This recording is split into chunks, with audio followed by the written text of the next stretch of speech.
Good day to all employers in Hong Kong. My name is Casey, 32 years old. I'm single. My father is a construction worker and my mother is a housewife. I am a college graduate and finished Bachelor of Science in Psychology, year 2017. I have one brother and two sisters.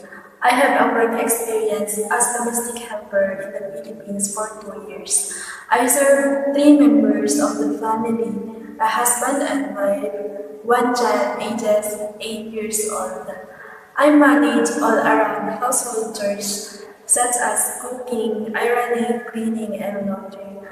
I want to work in Hong Kong because I want to earn and save money for my family and future. Last message for my future employer. Ma'am, sir, if you hire me as your domestic servant, you can expect from me I am a hardworking, honest, patient, trustworthy.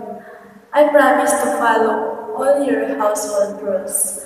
And I also promise to finish my 2 years contract. Thank you so much and I will see you very soon.